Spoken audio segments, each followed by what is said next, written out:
అందరికీ నమస్కారం అండి. Welcome to our channel. నేను మీ సిగ్నల్ టీవీ వెంకటేష్. హైడ్రా ఎవరిని కూడా వదలకుండా చిన్న చిన్న వ్యాపారస్తులను కూడా వదలకోకుండా ఇక్కడ చూడొచ్చు మీరు. ఈ చిన్న చిన్న వ్యాపారస్తులు చిన్న చిన్న మెట్లు కూడా వదలకుండా వాళ్ళైతే కూల్చేయడం జరుగుతుంది. ఇదేదో హైడ్రా ఏదో నిజంగానే అంత గొప్పగా పనిచేస్తుందని చెప్పేసి మీరు అనుకోవద్దు. ఈ చిన్న చిన్న వ్యాపారులపైనే ప్రభావం చూపిస్తుందని చెప్పేసి మనకి క్లియర్ కట్గా కూడా అర్థం అవుతుందన్నమాట. ఎవరైతే నోరు మెదపలేరో, ఎవరైతే మాట్లాడలేరో వాళ్ళపైన మాత్రమే హైడ్రా ప్రభావితం చూపిస్తున్నట్టు మనకు అర్థమవుతుంది క్లియర్ కట్గా. ఇక్కడ అంతా కూడా చూసుకోవచ్చు. అంటే పొలిటికల్ ఎజెండా లేని వాళ్ళే కూలుస్తున్నట్టు మనకు అర్థమవుతుంది. ఈ మాటలు ఎందుకు అంటున్నాను, మీరు ఎందుకు మాట్లాడాల్సి వస్తుందో మీకు ఆ బాధితుల కుటుంబాలతో వాళ్ళతో కూడా మాట్లాడి వాళ్ళ చేతే వినిపిస్తాను చూడండి. ఎందుకంటే పొలిటికల్ పర్సన్స్ లేకపోతే పెద్ద పెద్ద వాళ్ళ పర్సన్స్ ఎవరిని కూడా వాళ్ళు ఏం చేయట్లేదు. ఎవరైతే గవర్నమెంట్కి ఫేవర్గా లేకుండా ఎవరైతే ఇదిగా ఉన్నారో వాళ్ళ హౌసెస్ మాత్రమే టార్గెట్ చేస్తున్నట్టు, లేకపోతే కొంత పేదవాళ్ళని మాత్రమే టార్గెట్ చేస్తున్నట్టు అని చెప్పేసి మనకు క్లియర్ కట్గా అర్థమవుతుంది అనమాట. చట్టం అందరికీ సమానమే అని చెప్పి రేవంత్ రెడ్డి గారు మరి ఇప్పుడు పొద్దుగా ధర్నా చేస్తాం సార్. మాకు పోయి సార్ ఒకరొకరికి 2 లక్షలు మొత్తం పైమలు అయిపోయింది సార్. మేము ఎందుకు కుక్కటము? మా ఇక్కడ ఎన్నిసార్లు కొలిచి అక్కడ ఒకసారి కొలిచాలే కదా. ఇప్పుడు ఇక్కడ చూసిన కాడికన్నా కనిపిస్తుంది కదా. మరి అక్కడ ఏం తీయలేదు, మళ్ళీ ఏం తీసిరు? మరి అక్కడే తీయాలి కదా. ఇప్పుడు ఇక్కడ ఇది వరకు ఎక్కుంది. మళ్ళీ అది తీయాలి, అది తీసినాక ఇది చెప్పాలి, ఇది తీయాలి. లేని వాళ్ళది ముందు అదేం తీయాడు, అదే ఎమ్మెల్యే అనుకుంటాడా? చేయాలి, అది తీయాలి. ముందు వణుకుతుంది అమ్ముంటాడు. ఈ ముందు గరీబులు తీస్తారు కడుపు మీద కొట్టినట్టుగా. One day information main important అండి. అది ముందు కూడా మాట్లాడినప్పుడు అదే చెప్పాం. వన్ డే బిఫోర్ ఇన్ఫర్మేషన్ ఇవ్వాలి. ఈ టైంకి వస్తారంటే కూలగొడతారు. మీరు ముందే అన్ని తీసేసుకోండి, ఎవరైనా తీసేసుకుంటారు. అసలు చెప్పకుండా చేయకుండా వచ్చి దాని కూలగొట్టేసేస్తే ఏంది అది న్యాయం? అన్ని సామాన్లు ఖరాబ్, మెటీరియల్ ఖరాబ్, పని చేసే వాళ్ళకు డబ్బులు ఖరాబ్. ఇప్పుడు ఒక్కొక్క ట్రాక్టర్కు 1000 రూపాయలు అంటున్నారు. ఇవన్నీ ఎవరు భరిస్తారు? ఇస్తారా వాళ్ళు? వాళ్ళ ఆస్తులు వాళ్ళు అన్ని కాపాడుకుంటే మిగతాలు పేద ప్రజలు ఎటు పోతారు? ఓకే చూశారు కదండి. రేపు మన ప్రకాష్ గౌడ్ గారు ఇల్లు ముందు అవి కూడా కూల్చకపోతే మేమైతే పెద్ద ఎత్తులో ఉద్యమించి పెద్ద ఎత్తులో ధర్నా చేస్తామని చెప్పేసి స్థానికులు అయితే చెప్తున్నారు అనమాట. మీరు మాట్లాడుతున్నారు సార్. అవునన్నా, ఇది నా జాగా ఉంది. వీడికి వెళ్ళి నా జాగా అక్కడ దాకా ఉంది. నా బయటనే షెటర్ ఉంది. ఇప్పుడు వీళ్ళు వచ్చి గూల కొట్టిరు. ఏమనంటే ఏం చెప్తలేరు. ఎందుకు చెప్తారు? మేము అన్ని గూల కొట్టుకుంటూ పోతున్నాం అని చెప్తారు వీళ్ళు. ఇప్పుడు నా జాగాలో నేను వేసుకున్నా. నేను అవునా కదా, నా జాగాలు నేను వేసుకున్నా. నా జాగాలు వేసుకున్నా కానీ గూల కొట్టిరు వీళ్ళు. వీళ్ళకు ఏం చెప్పాలి? నేను ఆ ఎమ్మెల్యే సాబ్ని అడిగితేనేమో రూల్ ప్రకారం రూల్ అటే పోతాయి అంటారు. నా రూల్ ఏమో సార్, నా జాగాలు నేను వేసుకున్నా కదా.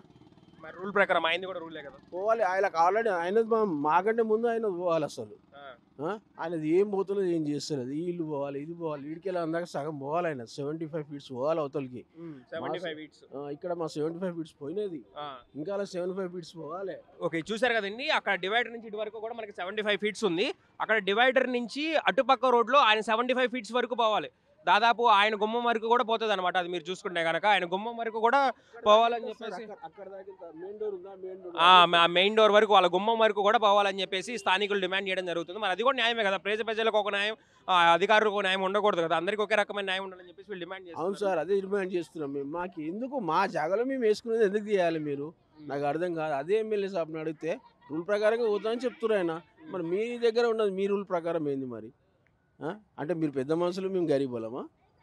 అంతేగా సార్. ఇప్పుడు వీడికి ఎలా అందా తీసేసారు. వీళ్ళ జాగాలనే ఉంది. అందరు వీళ్ళ జాగాలే. అది ఇంకా లోపలికి ఉంది. రోడ్స్ డివైడ్ సెంటర్ నుంచి 75 ఫీట్లకు ఎక్కువ 80 ఫీట్లు ఉంది. ఇక్కడ నుంచే ఒక 10 ఫీట్లు 20 ఫీట్లు దగ్గర ఉన్నాయి, మంచిగా ఉన్నాయి. అంత లోపల ఉంది, ట్రాఫిక్ జామ్ అవుతుందా? మరి ట్రాన్స్ఫారం కూడా తీసేయాలి కదా. ఈ కరెంట్ పోల్స్ ఏడున్నాయి? అతలా ఇల్లు ఉంది కదా, మళ్ళీ అది మాకు ఎదురుగానే ఇల్లు ఉంది కదా. ఆ ఇల్లు తీసేయాలి. వాళ్ళ ఎందుకు తీసేయలేరు? దమ్మున్నప్పుడు కరెక్ట్ తీయాలి, లేకుంటే తీయద్దు. అది లోపలికి ఉంది, అదంటే మాదంటే బయటకు ఉంది. రోడ్ సెంటర్ నుంచి అక్కడ సగం ఇక్కడ సగం కరెక్ట్ ఉండాలి. అది అక్కడ 75 ఇక్కడ 75 ఉంది. అక్కడ లేదు, అది తీయాలి. అక్కడ మాది తీసిర్రు, అలా తీయలే. ఎమ్మెల్యే ఇంటికాడికి ఈ ఇంటికాడికేం తీయలే, సత్తా ఇంటికాడికేం తీయలే. అదే ఈ ఇంటికాడికి అక్కడ తీయలే. మెయిన్ రోడ్ వాళ్ళు అంటే ఇడిచిపెట్టారు కదా, కానొస్తుంది అక్కడ మాట్లాడుతాం. ఓకే, చూశారు కదండి. రేపొద్దున ఎమ్మెల్యే వాళ్ళ ఇల్లు కూడా ఖచ్చితంగా కూలగొట్టాల్సిందని చెప్పేసి డిమాండ్ చేస్తున్నారు. ఎందుకంటే ఆ గుండె మంట ఉంటుంది. ఇప్పుడు ₹1,00,000 వరకు నష్టం వచ్చింది. మళ్ళీ కూలగొట్టినవన్నీ కూడా వీళ్ళే క్లీన్ చేసుకోవాల్సి వస్తుంది.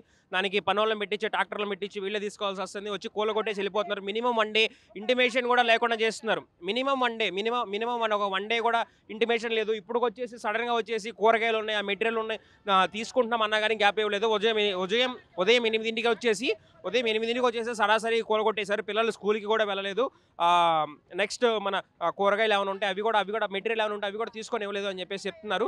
అందరికీ అటుపక్క నుంచి ఆ డివైడర్ పక్క నుంచి అటుపక్క వైపు 75 ఫీట్స్ ఉండాలి. ఇక్కడ నుంచి వీళ్ళ గుమ్మం వరకు 75 ఫీట్స్ ఉంది. సో అక్కడ వాళ్ళ గుమ్మం వైపు 75 ఫీట్స్ వరకు వాళ్ళది కూడా పోవాలి కదా అని చెప్పేసి స్థానికులు అయితే డిమాండ్ చేస్తున్నారు. రేపటి రోజున మేము ధర్నా కూడా చేస్తామని చెప్పేసి వీళ్ళు చెప్తున్నారు. అక్కడి నుంచి అక్కడికి 30 ఫీట్స్ మాత్రం వరకే ఉంది. ఇక్కడ వరకు 75 ఫీట్లు ఉంది. ఇట్లా 2 సైడ్లు సమన్యాయం జరగాలి. ఆ ఎమ్మెల్యే గారి ఇల్లు కూడా కూలగొట్టాలని చెప్పేసి స్థానికులందరూ కూడా డిమాండ్ చేస్తున్నారు. ఏదన్నా ఉంటే అసలు పేద ప్రజలకు ముందుగా ఒక రోజు ఇంటిమేషన్ ఇస్తే సామాన్లన్నీ కూడా తీసుకుంటామని చెప్పేసి చెప్తున్నారు. ఆ ఇన్ఫర్మేషన్ నాకు వచ్చిందంట, 20 days ముందు వచ్చిందంట. ఆయన 20 days ముందే వచ్చింది. మాకు ఇంతవరకు ఏ ఇన్ఫర్మేషన్ ఇవ్వలేదు. మాకు ఆయన 20 డే ఇంటిమేషన్ వచ్చా కానీ మీకు ఇవ్వలేదు. 1 month అంట. 1 month ముందు ఆయనకు ఇన్ఫర్మేషన్ వచ్చింది ఇది అయ్యిందని. మాకు చెప్పాలి కదా సార్. మా రేకులో వీకులో ఏమో పీక్కొని ఊకుంటుండే కదా. మరి నెల రోజుల నుంచి మాకేం చెప్పకుండా మేము ఏం చేయాలి? మీటర్ కూడా పోయింది మాది, కరెంట్ మీటర్లు కూడా పోయినాయి. అన్ని ముందు చెప్తే మేము అన్ని తీసుకుందాం కదా, అన్ని ఇప్పుకుందాము. ఆయనకు వచ్చినప్పుడు నువ్వు చెప్పేది ఉండే, మళ్ళీ ఎమ్మెల్యేకి వచ్చినప్పుడు ఎందుకు ఆయన అన్ని అప్పుడు ఆయన మంచి కూడా మా ఇవ్వాలి నా గరిబల్లిది అట్లా చేయాలి అని మనం చెప్పకుండా ఎట్లా? అది చూసారు కదా, కరెంట్ మీటర్లు అన్నీ కూడా పోతున్నాయి. అవి కూడా కనీసం ఎమ్మెల్యే గారికి 4 రోజుల ముందే ఇంటిమేషన్ వచ్చింది. 4 రోజుల ముందు ఇంటిమేషన్ వచ్చినా కానీ ఆయన చెప్పలేదు. ఆయన చెప్పకుండా ఆయన దాచుకున్నారు. ఇప్పుడు సడన్గా వచ్చేసి వీళ్ళందరికీ కూడా కొల్లగొట్టేసడం జరిగిందంట. మరి సో దీనిపైన తక్షణం ప్రభుత్వం స్పందించి వీళ్ళందరికీ కూడా న్యాయం చేసి వాళ్ళకి నష్టపరిహారం చెల్లించాలని చెప్పేసి కోరుతున్నాం. అన్న మీదేనా మొత్తం? మాదే అన్న. ఆల్రెడీ ఇది సింగిల్ సైడ్ రోడ్ పోయింది, డబల్ సైడ్ కూడా పోలే.